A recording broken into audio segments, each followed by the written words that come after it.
I hit record. Good. Cool. You're good. Hi guys. We decided as an e-board that we wanted to give this presentation on imposter syndrome because we realized that is very common and it doesn't get talked about enough.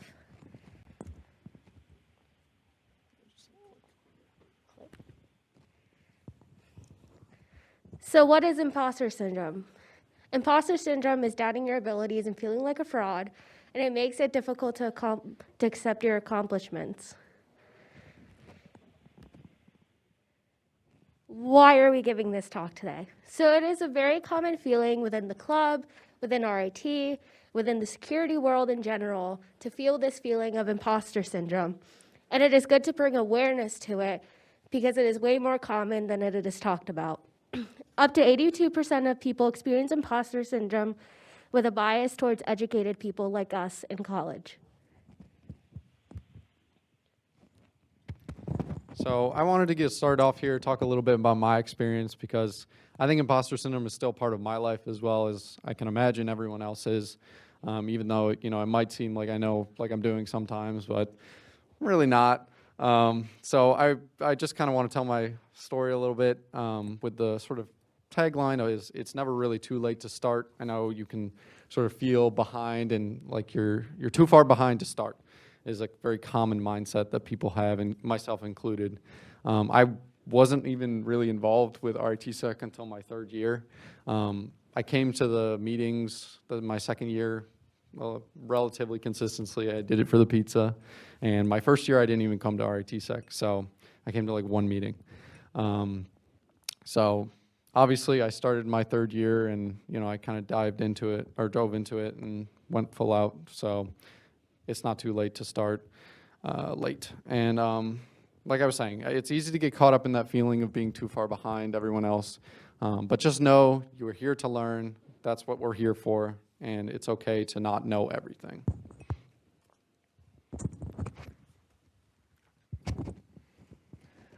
All right, so I wanted to take a slightly different approach here. So with imposter syndrome, a lot of opportunities are going to come your way, especially if you're a freshman first year here at RIT. You're going to see a lot of different opportunities, especially if you stick with club.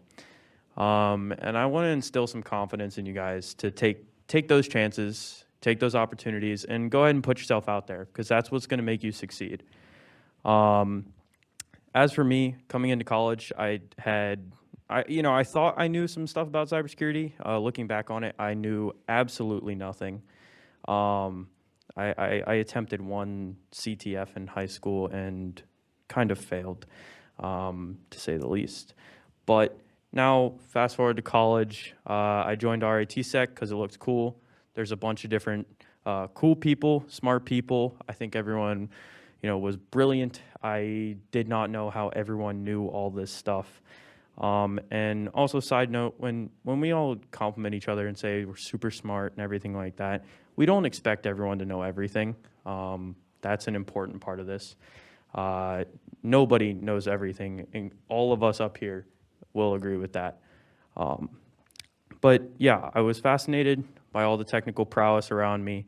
But I saw a post on Workplace, RIP, now Discord equivalent, about the mentorship program here at RITSEC. And that was an opportunity that really stood out to me. And I had done nothing with any of the projects that they were talking about. I was very intimidated. But I just kind of thought about it, and I just thought, why not? I have nothing to lose. So I submitted an application to the mentorship program. I got accepted. And honestly, I would not be standing here talking to you guys today if I didn't take that chance. So the moral of the story is, if you see an opportunity, and if there isn't even a tiny, tiny part of you that wants to take the opportunity, do it. Most of the time, you're never going to regret it. This point in your life, it's the time to put yourself out there and take these chances. Don't wait till you're working a 9-to-5, locked in with a mortgage, right? Like, this is the time to explore everything that you're potentially interested in.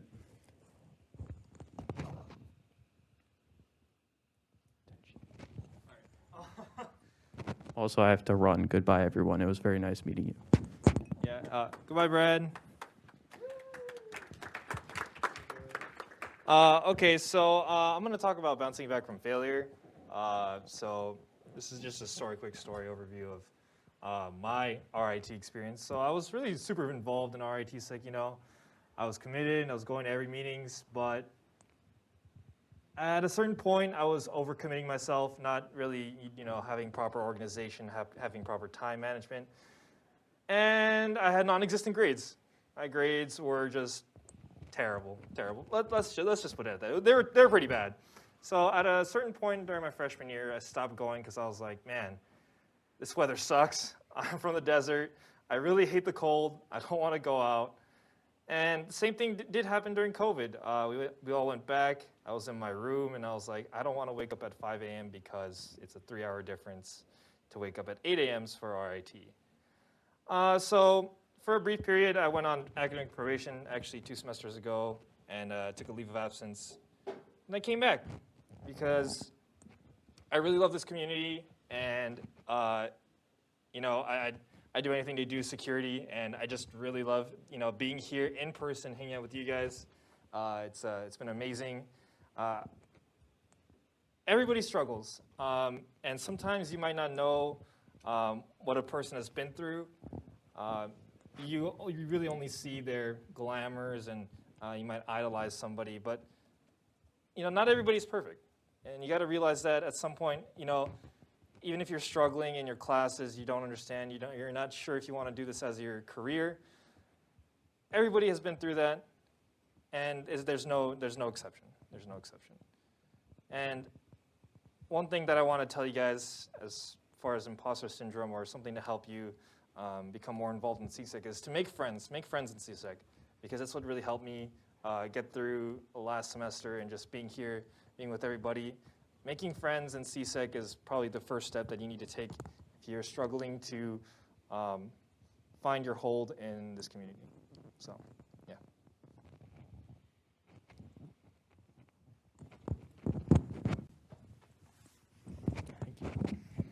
Yeah, so I just want to talk about my kind of experiences. Imposter syndrome has been something that I think is going to come and go for a lot of people. It's come and gone for me quite a bit. My freshman year, I didn't really know anything about security, didn't really know what Linux was when I first started coming to RIT. And then I came to club about like halfway through September, started to learn, started to meet people and get involved, started to learn more. And then once I started to learn like what Linux was, I realized that I knew nothing at all completely, even again.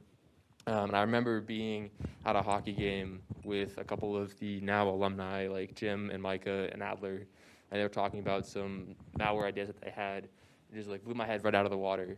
But we were all at the hockey game together, and that was cool enough as it was. And then like last year when I started on Red Team, I remember feeling like I didn't belong there again because I knew nothing. I didn't have any ideas for malware or like even how to implement stuff. And then again this year when I was leading Black Team, I felt like I didn't belong, didn't really know how to do it, didn't really know what to do, and kind of opened my eyes that like a lot of people aren't always, even though they might be projecting confidence, they might be like thinking that they know what they're doing, sometimes they don't feel like they belong. And I think that there's a lot of stuff that we can all learn, and we're not going to know everything, and that's okay. We just got to keep trying.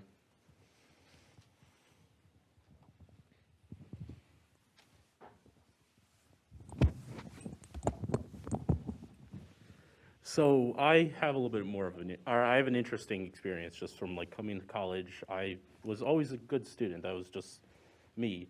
I came into RIT literally on a coin flip, like a $50 coin. Didn't know where I was going. I flipped it, came to RIT. Like that's legitimate. I had no idea. I came in with no knowledge of security, only like IB credits, which RIT didn't even take. And I worked, I felt like I didn't belong in the club. I showed up to meetings but never really talked to anyone because I'm like, okay, these people are far beyond what I can grasp. I listened, stayed in the background.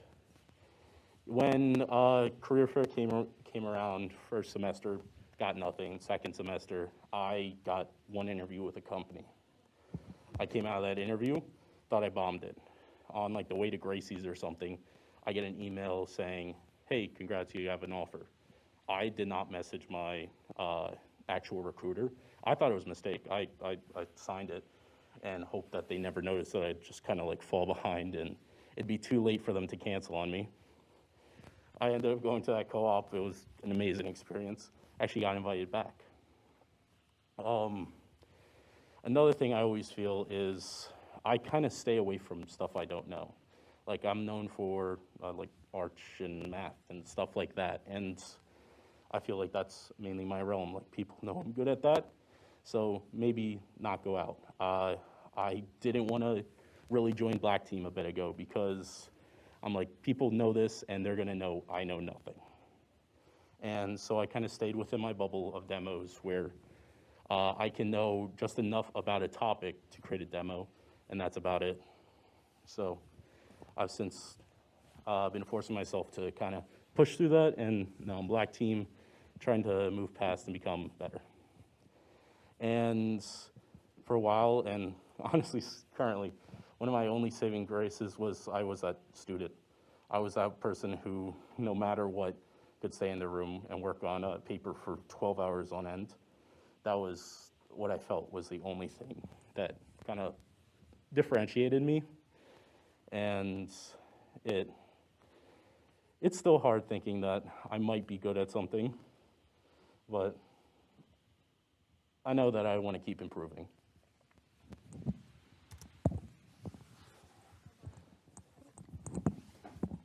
Right. Hello. All right. So I'm here to talk about, I guess, what I have, which is terminal imposter syndrome. But I guess going a little into my story, I wasn't planning to go into tech at all. I was going to be an art major. And RIT was literally like a, why not kind of a decision. So I came here, like, zero tech experience, totally, like, out of my depth. I have no clue what anyone's talking about. And I kind of felt the need, when you're around people, especially your freshman year, when there's other freshmen who, like, come with a more tech-related background and know what they're doing. I kind of felt the need where I had to justify my experience, like, my existence here, essentially. So how that came to be was just me, like, throwing myself into studies. I barely came to RITSEC meetings. I barely talked to anyone. I purely focused on my grades, purely academics, to kind of thinking that, like, if I had high enough grades, I could justify myself and be like, yeah, I'm like a good student. I deserve to be here. And it kind of turned out, the second year, I ended up meeting some friends and kind of pushed myself to being more involved, pushed myself to be Black Team logging lead, and kind of just taking on more and more responsibility and a more of a greater attempt to, again, justify why I'm here. And sort of learning at one point that you don't really have to justify why you're here. You're already here. And so the important thing is to really just focus on how do you learn and how do you keep yourself in the sense that you're not burning out or you're not taking on too much. And what I found with imposter syndrome, I still have it. It's not gone away.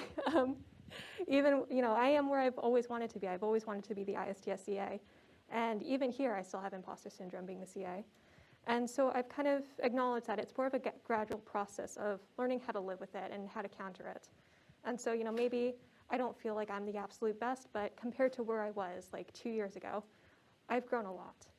And so mostly I found that comparing you against yourself in the past is far more valuable than comparing yourself to you against other people, because everyone has their own journey.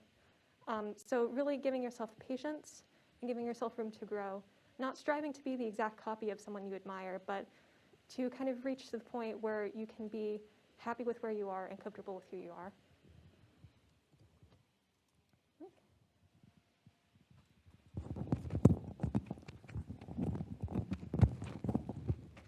So kind of piggybacking on what Allison said, my point is not having a lot to show for. I came here last year and I had some experience and I felt like I was going to do great, and then I didn't. And I still haven't done pretty great, and I still feel like I don't have a lot to show for. But your accomplishments should only matter to you and not the people around you. And they don't make you the person that you are, and they don't make you any less valuable if you can't do the same thing as the other person next to you. And it took a lot of time for me to learn that because I'm good at Windows and Olivia's good at Linux. And that's just our things. And just because she's really good at her thing and I'm really good at my thing does not mean that we deserve less than each other, because that's who we are as people. So you are not the people around you, and sometimes you need to put into account that you're not going to be good at everything, and that is okay. And it is okay to fail. It is okay to go on academic probation or be academically suspended or fail your classes, because they're learning experiences for a reason, and everybody goes through it. And you should never feel like less of a person for failing at things, because failing at life is the whole purpose of life. Because if you did everything perfectly, you would never learn how to go through life. So how do I improve? So obviously imposter syndrome is something that everybody deals with every day, and you can't just have one presentation about it and wow, we fixed everybody. No, you take it a day at a time, you take a look at yourself, and you do the things that you are good at. You embrace the work that you do, because that is what you are good at, and you have to give yourself credit for what you are good at. And you surround yourself with a community like RITSEC or RIT or whatever club suits you best, or whatever friends support you. You find that support group and you have them help you. And that is just one way of improving with imposter syndrome. So thank you for listening to our stories and coming to our presentation. And if you feel like you need someone to talk to, we are all here to talk to. Questions?